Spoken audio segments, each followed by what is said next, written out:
Friendless, how to find friends as a traditional woman.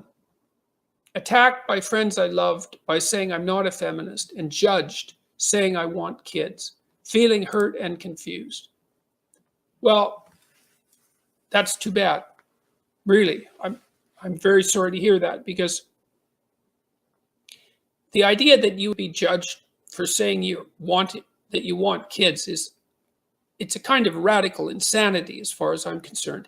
The first thing I would suspect is that you're probably rather young. I could be wrong about this, but we do everything we can to delude 19, 20, 21-year-old women into thinking that there's something inappropriately patriarchal and subordinate about wanting children.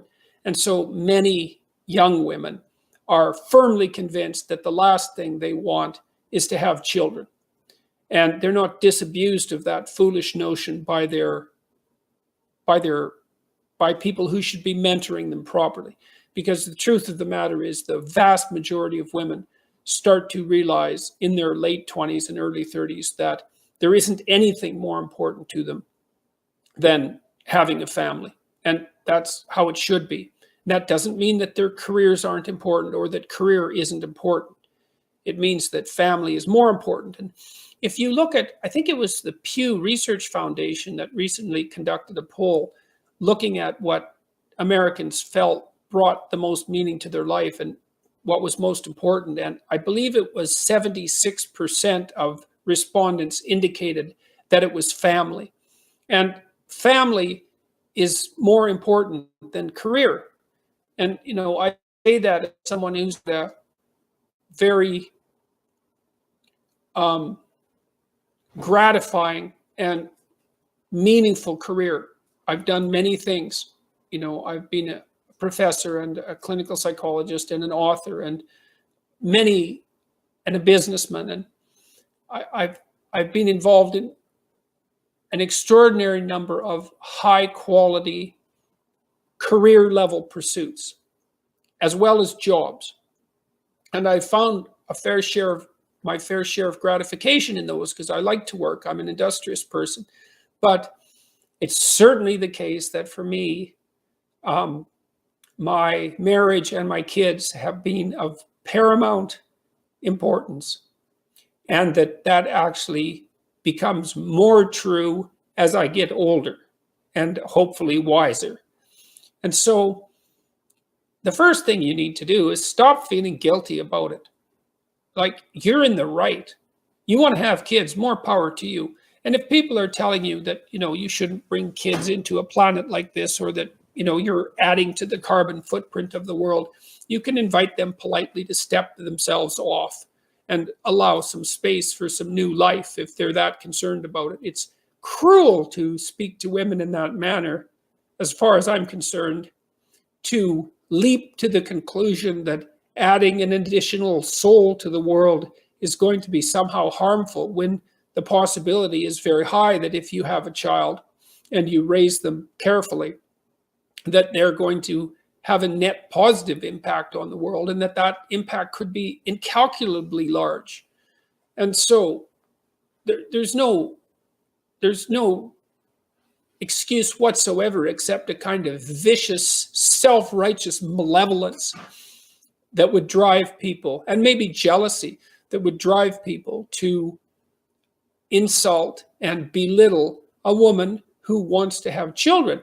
And, the other thing you have to realize is that it's not like you're alone. Every single one of your ancestresses going back 3.5 billion years had children. And that's the way it needs to be and the way it should be. And it's a source of extraordinarily deep meaning in life. Now, if you're going to have children, then you have the responsibility to do it responsibly, and to make it a priority and to treat it as if it's important. But you need to find some new friends, I would say, because these friends aren't your friends if they're belittling your admirable desire to do what everyone who's participated in the process of continuing life has done since the beginning of time.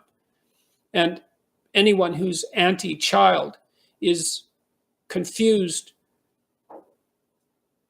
so deeply that that confusion will definitely cause themselves a tremendous amount of trouble in their own lives.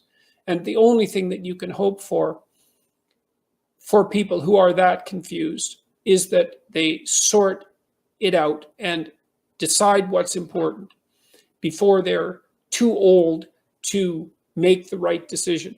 And the right decision is almost inevitably having children. You know, I've met people who haven't, and I would say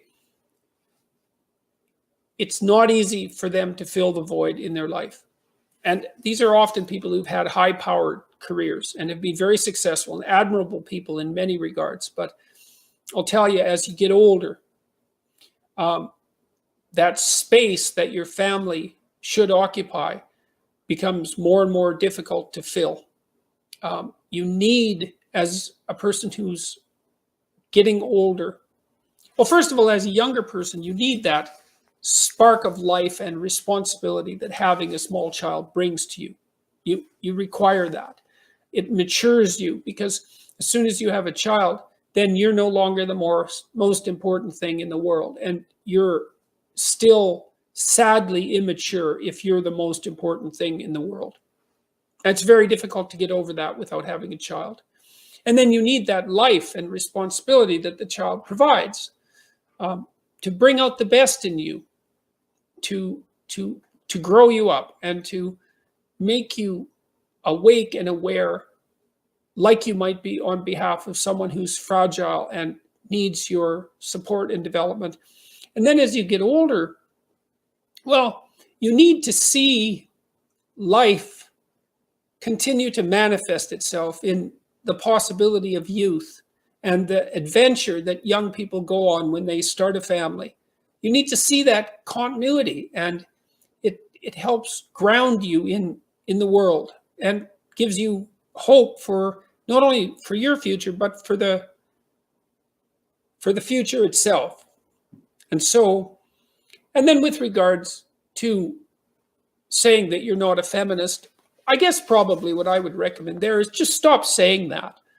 All it sounds to me like is that it gets you in trouble. I mean, I think what you mean, given the way that you wrote your question, is that because you have some traditional ideas about family, it's difficult for you to reconcile that with the rhetoric of modern feminism. And that's perfectly understandable, because the one group that modern feminists seem to be particularly antipathetic towards is mothers, which is really quite remarkable achievement given that they're supposed to be on the side of women.